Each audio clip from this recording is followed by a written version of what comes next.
Welcome to 519Connect, where the Windsor Police Service connects with members of our community. Let's talk. Let's have a conversation. Welcome to another episode of 519Connect. I'm one of your hosts, Sergeant Andy Droulard, and I'm joined here by Constable Bianca Jackson and Lady Laforet from our Welcome Center here in Windsor. So a little bit about Lady Laforet. She first set foot inside the Welcome Center as a part-time support staff, having just finished her undergrad degree in psych. 8 years later, she became the executive director, having finished her graduate degree in counseling, with a focus on career counseling. Her intense involvement with the center and the overreaching homelessness sector led her to become a trainer in applied suicide intervention skills training, nonviolent crisis intervention skills training, mental health first aid. That's a lot of training. Yes. At present, her work is largely governance focused, overseeing the transition period of the center as they relocate to larger and expanding facilities in downtown Windsor. Ms. Laforet is primarily focused on keeping a gender lens active on homelessness services, supporting vulnerable and marginalized street-involved women, and spending time with her family, 2 young girls and a writer husband, 3 cats, and a pandemic dog. Yes. That's great. So you got the dog during the pandemic there. Nice. To expand the family. So a lot there, lady. And the Welcome Center is just such a huge support in our community. I think that a lot of people don't realize. In our work, I definitely realized it coming onto the job, and that was years back when it first got started. So can you talk a little bit maybe about how you first got started with the Welcome Center and getting everything going there?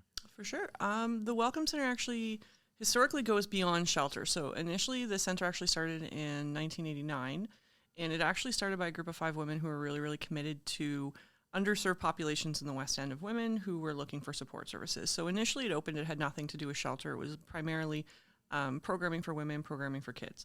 And then as we were approached about shelter, which was probably around 2000, shelter became really a primary focus of the agency about then. And that opened the doors for the first version of the shelter, which was 8 beds on Bridge Street. And quickly from there, it increased. We were up to 11 beds, 12 beds, increasing from there. And so the center really became focused on being the only gender-based emergency shelter in the community that was for women who were experiencing homelessness, and that hadn't really existed prior to. And then over the years, we layered on, seeing that more and more families were experiencing homelessness, and then families were sort of layered on in support services in partnership with the city, who were being serviced off-site. So the center really is like grown with what the community needs were for low-income women who had issues around housing stability. So that would be everything from women who might be working on the streets, women who were low income and leaving domestic violence situations. It was everything from students whose OSAP hadn't come in yet. And then we started layering on things that the clients asked us for. So that was harm reduction services and additional kids services, drop-in programming. So we try to keep that grassroots feel to everything that we're doing. Mm-hmm.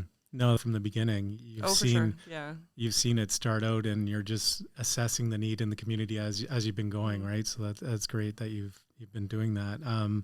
So then again, it progressed, got larger. The need for the Welcome Center got larger. Like I said, as a police officer, I always recognize that it always seemed like a female involved in a domestic or whatever the situation might be. I mean, I know we have Hiatus House, but there was always a need, mm-hmm. and we always turn to you guys, the Welcome Center. There is one place you can go mm-hmm. in the community that'll help you out right now, and that was you guys. So that was a big thing, definitely. We think too that like over time, as we've seen some of those changes, like when I started, we had 8 beds. And the average client was coming because they were situationally homelessness. Maybe there'd been a fire or a problem at their apartment or an issue with a roommate. And then as time has progressed, we've added beds. We're seeing sort of that change of everything from the housing market changing, changes to addictions, changes to mental health that have really changed like the client population that we serve. Mm-hmm. So trying to hold true at the end of the day to just meeting any woman who arrives at the door where they're at. And that's just had to look a little different over the years. Mm. So let me understand. So you house obviously women, which is great. Yeah. What about children? Yes, and something that people are usually surprised about is primarily we were the Welcome Center shelter for women. And then the last time, I'm trying to think, when I started doing housing work was probably about 2005. And at that time, the community was supporting families experiencing homelessness. They would be supported at area motels. We would layer on the services while they were temporarily sheltered there. That's gone on for, a decade plus. And the community's been really focused with the municipality on trying to get bricks and mortar shelter for families. So for us, family, though, we needed to acknowledge that families include males, which sometimes is a struggle that people aren't aware of, is that there are male-led families, there are couples with children who are also experiencing homelessness, everything from grandparents who've come with their grandchildren who they have care and custody of. So family for us is really any caregiving unit that involves minor children. And we acknowledge now that that definition can look very, very different for any family. So that could be at the moment we have grandmother and grandchildren in. We've had families, step families, aunts, nieces, cousins. So family really looks different for everyone. But if you're a family unit who is on shared income, who is taking care of minor children, usually under 18, or even adult children who might have perhaps like developmental disabilities or intellectual disabilities, then we would be the spot for you. And also with that as well, I mean, first of all, my hat goes off to you. The amount of work that you do in your organization is by far, it's just outstanding what you do. And I commend you for that. We need a lot more community support. Again, being police officers, I know I have referred many women to the Welcome Center for a place to go, and you've always treated them with the uttermost respect as well as us. I feel very comfortable myself going there and having conversation, and I've always felt welcome there. So thank you very much for that. But another group of individuals that now we're seeing a lot of newcomers, refugees from different countries.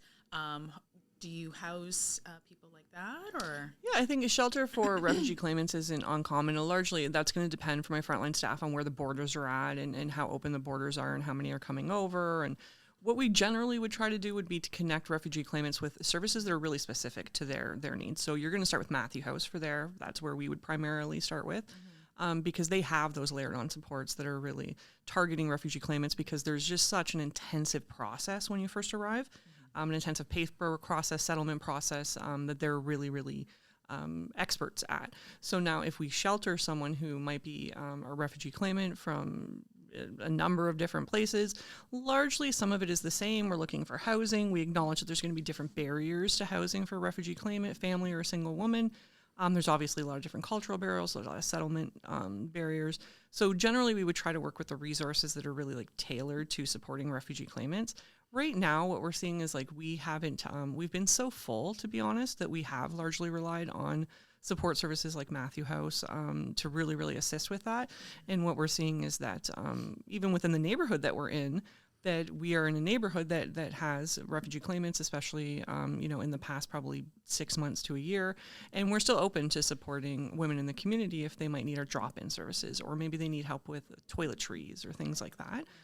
There's still always a way that we can help support. And see, it's how you said that, every time people have come to your door, you've been full. So now you're trying to fix that issue, aren't you? So tell us a bit about that. That's awesome. Our move was, we've been looking for a place actually since probably 2015, 16. We had started looking, and then that was right before we had that housing boom anyway, and everything was skyrocketing in the residential market. The commercial market was no different. So we've been looking, understanding that our needs are really, really specific in terms of what we need for size and space and location. We had a committee of our board that was looking at it. And it's a weird thing to thank COVID for, but COVID did free up a lot of attention to the population experiencing homelessness and how their needs were being served during a pandemic. And how to create safety during a pandemic in a congregate care setting. And so there was funding that had come down provincially that the municipality was so excited to apply for, which allowed the purchase of the building we're in now, which is 500 Tuscarora. Most people, when I say 500 Tuscarora, that doesn't mean anything, but when I say the old Comfort Suites downtown, then they remember. So if you're going down Tuscarora, the old Comfort Suites, big gray building, was purchased to be purpose used as shelter within our community, and that's what allowed the first purpose build of specific units that were for families. So it was a renovation process that now allows us to have, we went from 17 single women at Bridge to 32 at Tuscarora. And then we went from having generally about 10 units off-site at area motels to supporting upwards of about 25 families on site. So it's been a definite increase for us, but that increase was combined with the pandemic and with COVID and with the crazy changes to our housing market that are really impacting the most vulnerable, which tends to be single women, low-income families on Ontario Works. And so what we've seen is that it was well-timed that we added spaces to meet the need at the same time that the need was actually increasing for us. And we've seen that nationally, especially within women's shelters. So we increased at the right time, for sure. But yeah, we are generally still quite full, which means the goal has to be, it's like a bed and breakfast, right? Like you want to get a certain turnover of people so that I can help more people. Right. So the quicker I can get you in and out and back into housing, that frees up my unit again so that I can help another family in need. So the focus 100% always at the end of the day is that our goal is to get you out of the shelter and back into the community as quickly as we can. So we are not in itself housing. And what does that look like? You said it like a quick amount of time. What does that look like? Is that not what it 6 used months? to? Is that a year? It's lower than that, thankfully. But I think for the longest time, it largely depends on what the housing resources are, what the local market's looking like, what income supports are like, what the barriers are. I was a housing worker 15 years ago, and at that time, the vacancy rate was 7%. Right, so I could go out, I could throw a rock and hit 20 units that were vying to get my clients in the door. And right now what you're seeing is the way the market is, low-income women can't compete in the private market.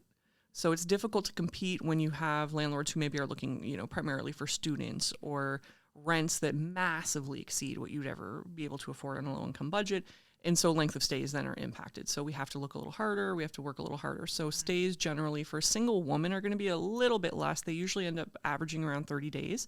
And then for families, on paper, it's probably about 38 days on average. That could go anywhere, I'd say 30 days to, 4 or 5 months, sometimes even longer, depending on what your unique situation is. And that's the amazing thing about our community is that it was a long time ago that we said, we're not starting with a set number of days for everyone across the board because everyone across the board is not the same. Every woman is different. Every need is different. And so it definitely is case by case. You're going to come in, you're going to work with a housing worker. We want to know what the barriers are to housing you for sure, like what your income is, what your history is. Do you have low credit? What barriers are there? But also at the end of the day, what strengths do you bring to the table that are going to help us get you out of the shelter as quickly as we can. So unfortunately, I'm going to go with right now being too long. And so trying to just layer on as many supports in the agency as we can because we acknowledge that we think we're great and we think we're awesome and we think our services are wonderful, but we're still a homeless shelter. Yes. And no one really benefits from staying in a homeless shelter long term. Right. So really working with the housing workers to constantly be working with other community agencies, and you're working with housing information services and family services and the community's by names list to try and connect other people to supports and services that are really tailored to them, to try and just keep that number as low as we can, and then keep their stay with us as focused on housing as we can. Nice. I'm just wondering too, what keeps you guys positive every day coming in? And you mentioned it there. I think you get to spend a little bit more time with these people to learn a little bit more about their lives, to get them back on track. So there's definitely some invested there is emotions there where you're feeling happy to get them back on the road to recovery. That's the case a celebration might be, right? day, yes. And I think that's part of the conversation we're trying to change with the community is that success looks different for every woman. So I think sometimes there's this idea that, success for everyone is this beautiful 1-bedroom apartment and you open the door and it's so great and it's so happy and then all the pieces fall into place and next comes education and then employment comes shortly after. And that's not necessarily what success looks like for everyone. For some, for sure, 100%. But for many who might be chronically homeless, who've been street entrenched for years, sometimes decades, we have to acknowledge that 4 walls and a roof are suffocating.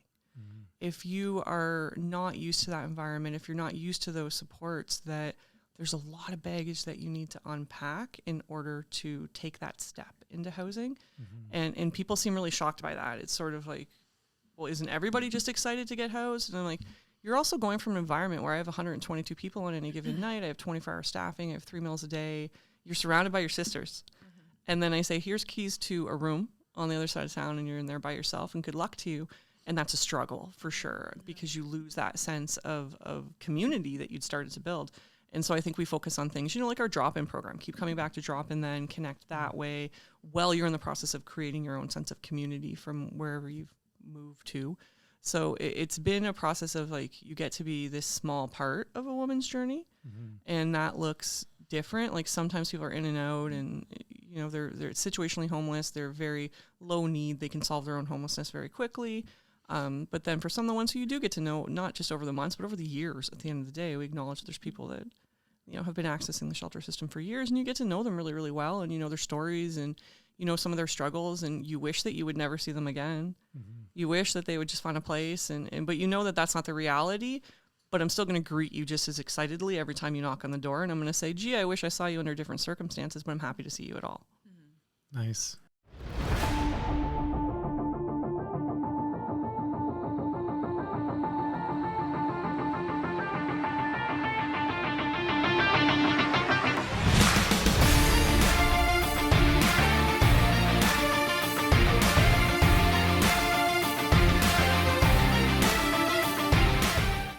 Hi, my name is Ed Armstrong. I'm the Inspector of Professional Advancement with the Windsor Police Service. With this position, I oversee our training branch, community services, as well as recruitment. As you know, Windsor is one of the most diverse communities in Canada. With that being said, our goal is to ensure that our police service represents our community. If you know anyone from your community that believes in our core values and will be an asset to our organization and serve the community with honor and service, the Windsor Police Service is currently accepting applications for the position of cadet. We encourage you to have them apply.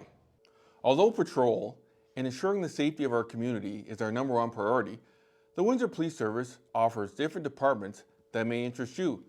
To name a few, our Major Crimes Branch, our Forensic Identification Unit, Emergency Services Unit, and our Marine Unit. Which one interests you? So you want to know how to become a cadet? Simply visit our website at windsorpolice.ca under the Career tab, or visit oacpcertificate.ca. I'm sitting at my desk waiting to see your application.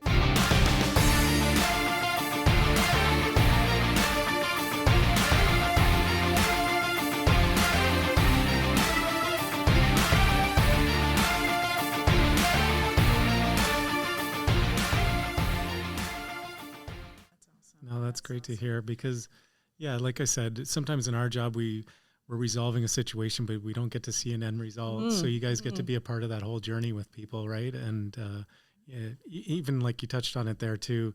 We were talking earlier about like getting rid of the stigma of being homelessness and the stigma of mental health issues, things like that, right? So I think it's important because I think for a while community members were feeling like, this is just too big of a problem that it can't be solved, right? And you guys are like right in the thick of it, trying to be that support in the community. So it's definitely huge. We find too, like around that piece around doing education and destigmatizing the myths of homelessness. And it's sometimes disheartening because you think, okay, after this long, we really should be on the same page about things like mental health and addictions and how to support them and harm reduction.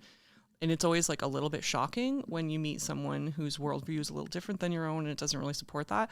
But I look at it as like such a huge opportunity. Like even in the past week, we've been meeting with community members, neighbors of the shelter in our new space who have no idea about harm reduction or what that really means or what that word means or what does it look like. And they come in the door very much with this attitude of, those people and, the addicts. And you're enabling them, and to really sit down and like break down some of that for them and say, okay, does maybe some of this have to do with your worldview maybe being a little bit smaller? Maybe it's something to consider that there's other perspectives that maybe you're not aware of, or maybe that what you're seeing from your perspective is not what we're necessarily working with or seeing from ours. We'd worked with a couple neighbors even in the past week, and it came up specifically in conversation that someone said, I'm going to be honest with you, I don't feel safe here. And we were sitting in my office, which is like a stunningly amazing office, and it's delightful. And like, I have my own kitchenette. What do you mean you don't feel safe? Like, it's beautiful. Like, I offered you beverages. How could you not feel safe? But to sit back and put my judgment aside and go, I can say that because I've walked through these doors every day for 20 years. this is your first time coming in and you're bringing the weight of what you think homelessness is and what you think mental health is and what you think odd behaviors outside mean to you and your safety. And I need to acknowledge that. But I also need to address that you are safe here, and let's have a conversation about that. Safety is a feeling, right? And so we could be in the exact same situation, and your feeling of safety and my feeling of safety will be very, very different because safety is a subjective feeling. I can help you get closer to feeling safe in our environment. I can tell you that my 11-year-old plays here a lot, and she feels quite safe. And so I think sometimes by the end of the conversations, then we start to see some of the changes, the questions change a bit, the language changes a bit. And so I think at the core of it is keeping conversation going. So I think the more people that are reaching out to the agencies that are working within addictions, mental health, the more information that you get, that's exposure sometimes is what is going to teach you about what other views look like, what other experiences look like. So we're constantly wanting the community and the neighbors to come in. And even we find with WPD, we'll have officers come in and they have questions for us. And they don't know who we serve. They don't know who's on site. And they've always been really open to having a conversation about it. And then I find once you have a conversation, everybody leaves a little more educated, hopefully, than when they started. That's my ramble on that. No, that's a big thing, being educated. Absolutely. Right? I feel like, because as you were speaking, and I'm trying to come up with the most bizarre set of circumstances to see if your shelter could assist in this situation. That sounds fun. Was racking. I'm like, what could I come up with? Because not every, somebody who's watching this right now could be saying, you know what? I don't think that place is for me because she didn't bring up my situation, or they could be watching this and goes, I don't understand what they're talking about. Like, I just don't, a language barrier. You said that there are women from all walks of life, and not to put down anybody, but one woman may be coming in with her children from a different country, may think, I don't want my children seeing certain things. Oh, for sure. And being a part of certain things, and may not want that for them. So, as I said, I was trying to come up with a bizarre situation. Just describing like a Tuesday morning. That was this morning. I don't know what you're talking about. But, well, I think you even said it there, right? Like, so you do support maybe even new Canadians, even though we have Matthew's House. So I imagine you have. Oh, it is for sure. And that's been the conversation, honestly, in the past week is the idea that, you're going to have women who come in who have never used a substance in their life, and they've never had a run-in with the law, and they've been situationally homeless, and they've never been on Ontario Works. And then there's this expectation that you walk in the door and we just kind of go, you're comfortable here, it's fine. And we acknowledge that that's not the case.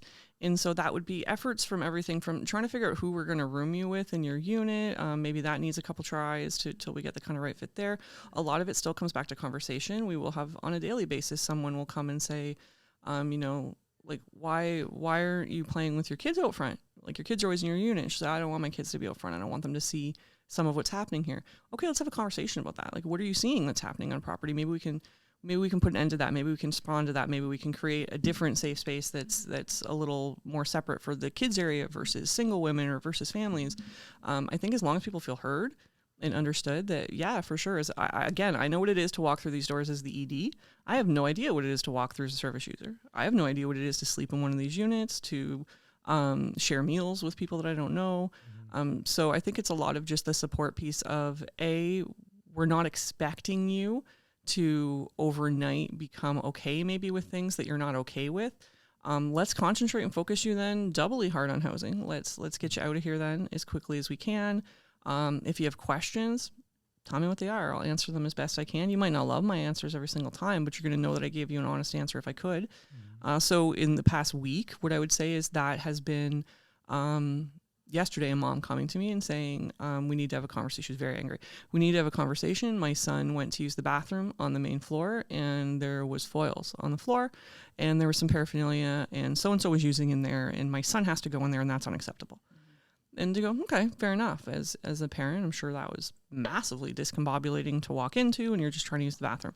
So I'm going to look at the safety of the situation. I'm going to talk to the staff about checking bathrooms before we open them for you so that we can maybe get to anything before you. I'm going to figure out who was in the bathroom before you and have a conversation with them and see if they're open to that conversation. And I'm going to hear your concerns and I'm going to do the best to resolve them. But I think that the women respond best to that. And at the end of the day, we do tend to come to an understanding that I can't make it a perfect situation for everyone, but I can try and make you as comfortable as I can. And most of the women, once they feel that they are comfortable there, they're heard, they're validated, then there hasn't been too much that we can't somehow figure out a way to work around, or at the very least to move you along, as quickly as we can, and let's get you in and out. So also, I forgot to mention to you, this woman is also a vegetarian. Oh, yeah, no worries. Easy. That would be, yeah. Food services, we get that a lot, actually. They go, what if I'm vegetarian? What if I'm celiac? What if I have this or that? That's totally fine. Our food service staff are probably the most ridiculously amazing part of our team. They're an awesome crew in there. And they do 3 meals daily. We do snacks for kids. We do school lunches. And all you have to do is just let us know. There's a dietary restriction. Try to be mindful, too, of like cultural differences, especially for newcomers, because they're coming and their stomach's not always up to par for some of our Canadian common comfort foods. And so we'd even just started discussing in the past few weeks that, if we did have families in who were from different backgrounds, different dietary needs, that we would maybe look at doing something in our kitchen so they could come in once a week and do the cooking on their own, cook your own meals. There's something about eating a meal that's prepared by your own hands that feels a little bit different. Yes. So anything like that, any barrier like that of I have a specific dietary need or I have a disability, I need an accessible unit, we can do that. We can meet that need. If you have children that have special needs, if I don't have what I need on site right now today, you can be damn sure I'm going to have it by the end of the week. So awesome. Someone comes in and says, I need a specific type of medical equipment for my son that we don't have. All right, let's find it. We'll order it. We'll get it done because I guarantee if you've had it at some point in the future, someone else is going to have that need. Right. And then we're a little bit prepared for it. So that's awesome. Like we don't get caught off guard too much by things like that. So that's good because I can't think of anything else that this woman could possibly have that you couldn't solve. That's pets. Pets. There it is. Pets. Yeah, gotta think about we are the community's first pet-friendly shelter, which is a long time coming. I know, and I can acknowledge there's nationally, I'm sure there's shelters that have done it for a decade, but our community, this is the first shelter within our system that has pet-friendly units.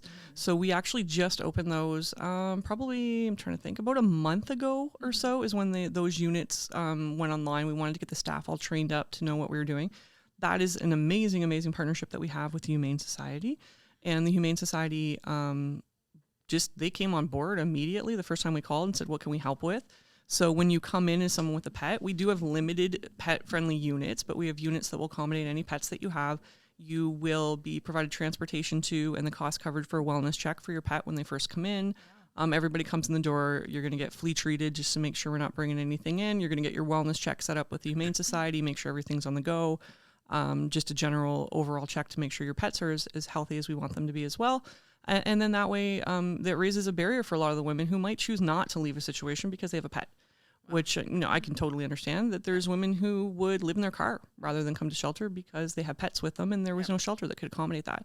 So what we do now is offer on-site sheltering, and then there's always an ongoing relationship in the community with the Humane Society for short-term boarding as well, if that's someone, if someone has that interest. But yeah, you can have your pets on site and with you in the unit. You're telling me is that her pet iguana will be just fine. Anything and everything. Pet iguana. If it's legal, if it's legal, that's our only thing. Right. There's limits on exotics, so as long as what you have is within legal bounds of the city of Windsor, then generally we can accommodate. Right now, I think we've done in the past month, what did Lauren tell me? 15, I think, intakes of pets or so, largely multi-pet families, mostly dogs and some cats. So. And how do you get people? Do you get referrals? Do they come to you? Like I know little you got bit a lot everything. of community partners. Like we Yeah. have our Coast team and MCERT that help out once in a while, and sometimes we send people recommendations to you. A little bit everywhere. So it could be from a call that came from WPD. It could be from another community agency. Self-referral for women who might have stayed with us. It's not uncommon to hear someone say, I had a friend who stayed there. Or I had a family member who stayed there. So word of mouth for a lot of the clients is a huge thing. Your income support worker. So Ontario Works workers who might become aware that there's, perhaps like an eviction situation or something like that happening. I would say largely, though, it is a lot of word of mouth. It's a lot of, you understand what your situation is and someone had a conversation with you about it and directed you to us, and at whatever point that you felt comfortable doing so, you call. The process being you're going to call, we're going to do a pre-intake, we're going to make sure that this is a sticking point actually for a lot of the community who aren't really aware of how that process works. The shelter isn't, this is a surprising thing to people, it's not an open door to everyone. So what happened when I had first started being in shelter is shelter was the first door to open if you were in any sort of housing crisis whatsoever. And really, we flipped it, because it should be flipped, to shelter is the last option when we've exhausted everything else. So it is a social safety net. We are 100% obviously here for a woman who needs it, but we need to be very, very clear that we will have conversation with you about exhausting every other resource. Do you have family to stay with? Do you have friends to stay with? Is there any sort of mediation maybe we can do between you and a landlord or a roommate that you're not getting along with to maintain that housing? Because again, like I said earlier, we're great, we're amazing, but we are an emergency shelter. And if there's anything we can do to keep you out of the shelter system and housed, then that's going to be our primary focus. So diversion to try and solve your housing crisis before you even hit the shelter door is going to be our primary concern. If we've exhausted everything else, there is no family to stay with, there is no friends, you're in a financial crisis, or it's a crisis situation, you need to be out now, then for sure you're going to come in that night, that moment, depending on when you can make your way to us. You're going to come in, you do an intake, life comes with paperwork, so we'll do some paperwork with you as quickly as we can, get you to your unit, get you settled in, introduce you to some of the other women. And then within 24 hours, our goal is to get you in to see a housing worker to start talking about how to get you back out. Nice. That's wonderful. No, that's great. I got to say, too, another thing that I've done when we've held recruitment events is I've recommended volunteering with the shelter because like we deal with the marginalized community and people with mental health issues, homelessness, a lot of different things. So I'm like, this is a place where you can get a lot of good experience with what Windsor's facing right now. This is a big problem in our city, and the shelter's heading it, and I think, honestly, I think there should be a requirement. I think once you're, because especially when we do, because we've had previously those who are looking at police foundations and stuff like that. And so they reach out and they do volunteer work, and yeah, it's an education, I think, within working with vulnerable populations at the front line that you're not going to get anywhere else. Mm-hmm. And I think to a certain degree, it might let you know right off the bat if this is really honestly the trajectory you want to take or not. Mm-hmm. We work in, I consider it like residential, working in an emergency shelter. And at the end of the day, it's not for everybody. Mm-hmm. And that's okay. That's totally fine. So we've had lots of volunteers who come in and they might volunteer for a bit and go, you know what? I'm actually not comfortable with any of this. I'm like, okay, that's totally fine. Yeah. For the people who do love residential, though, it totally gets in your blood. And it's just, you're going to work somewhere within that realm. And so we have had those who come, usually when they were doing police foundations and they did volunteer work, and they have come to me afterwards with their uniform on, looking so spiffy, so great, and said, I learned so much here that made me feel like I'm heads and tails above some of my colleagues around mental health and addiction, substance use, things like that. So we definitely recommend, if you need any volunteer work, reach out to us. We do volunteers in several different programs. We have a volunteer coordinator who will come in, interview you, do you walk through. She's going to talk to you about harm reduction. She's going to talk to you about needle syringe programming. You're going to be in the environment. You're going to see some of our clients, and she's going to assess if it seems like something that you're committed to staying on with. And then you can come in and volunteer 4-hour blocks a couple times a week, more, however much you want to do. Nice. That's wonderful. That's wonderful. No, so let's talk a little bit about you. Oh yeah. The organization is great. The organization is awesome, and I love it. And you do great work. But what about you? Because if you didn't exist, I don't know how far this would be going, right? So no, someone else would be in my spot. I'm not that special. I'm not that special. Well, I think you are. I well, think thank you are. Bianca. You're sitting at this table, so let's talk about you. Tell us about yourself. Well, it's like a date. I don't know. I haven't dated in a really long time. Yeah. Okay, so no, I noticed. What's your favorite color? No. Yeah. I've been with the center for a long time, and I know that that's a point of contention sometimes for people that it's sort of like people now generally don't work at one place for a long time, and they're kind of going to different places. And that was the intent. I can say that. Like, I was getting my master's, and I just finished my master's, and I was the manager or something at the time. And it was kind of like, well, do you want to apply to be ED? And I went, I'll do that for like a year or so. That'll look really cool on a resume. But then I'm going to go with the plan, and me and my husband are going to move out west, and I'm going to be a psychologist in private practice, and I'm going to like change the world. That was like 14 years ago. So it gets in your blood. There's just so much different stuff to do, and I love it. And I love working with women, and I'm energized by like different components at different times, right? Like I'm married, I have 2 children, I have 2 girls. I am like so dead set on creating like the 2 most badass girls that this world has ever seen.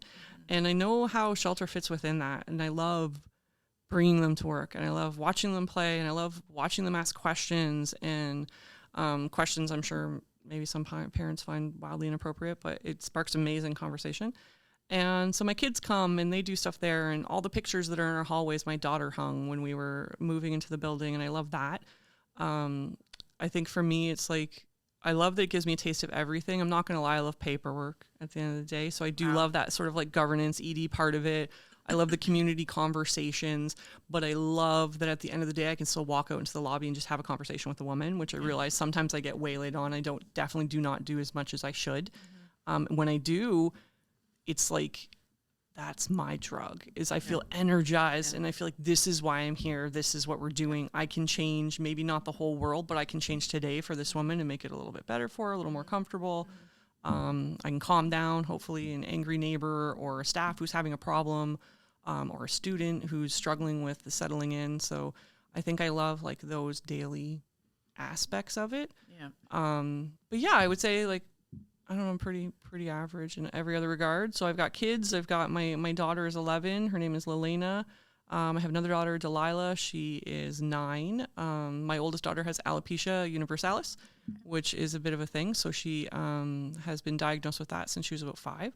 So that's another struggle that we deal with. And I think that it's been something that teaches her what it is to have some differences. My husband is a writer, which is he's a horror writer, so that's we live in all things horror on any given day. So Halloween's coming. Yeah, that's a perfect timing. Yeah, there's a whole marathon that must occur daily for horror movies. So we have a bit probably of like an odd life. We're probably not like your typical parents in many regards, but I think we're giving them an education and a perspective and a worldview, hopefully, that maybe is something a little. You would never find that worldview in a book. You open up a book, you won't find that. You have to live. You have to be immersed in it. It's a lived experience, and for you giving them that is amazing. I commend you for that. And I'm constantly struggling with the fact that like I was born and raised in Windsor on the West End. I lived on Bridge, which is where the last Welcome Center was. I lived on Bridge my whole life. My parents lived there forever. And then when my daughter was about a year old, we moved to LaSalle.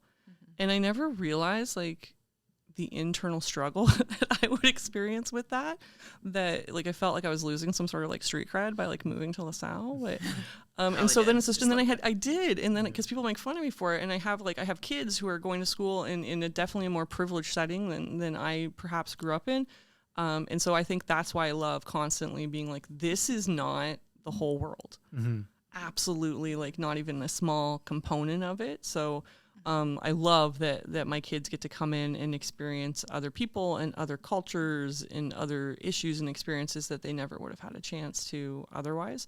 I thought about actually bringing my daughter today because she would have loved to kind of like sit in the corner and just watch what was going on, but thought it was inappropriate to skip school in front of the police. Yeah. She can watch it later. I thought, I don't know about that. Yeah. No, thank you very much, Lady, for shining a light on what your organization does, what the Welcome Center does for this community. It's been amazing, and again, hearing it from you, somebody who was there from the beginning and brought it to where it's at today, being a staple in our community, helping these marginalized people and people that are in desperate need at, sometimes the worst times in their lives, when they become homeless or whatever the case might be. So we appreciate you having you, and the community appreciates you. We appreciate you. So thank you very much. Thank you so much for having me. I love the opportunity. And again, just encourage everybody, check out our Facebook, check out our website. If you have any questions, email us, reach out, call us. And there's always even more conversation to be had. Perfect. Okay. Well, there you have it. Another episode of 519 Connect. You can find us on all your platforms there where you find podcasts and on our YouTube and Facebook. So check us out. Thanks again, Lady. Thank you again, Bianca. Thanks, everybody.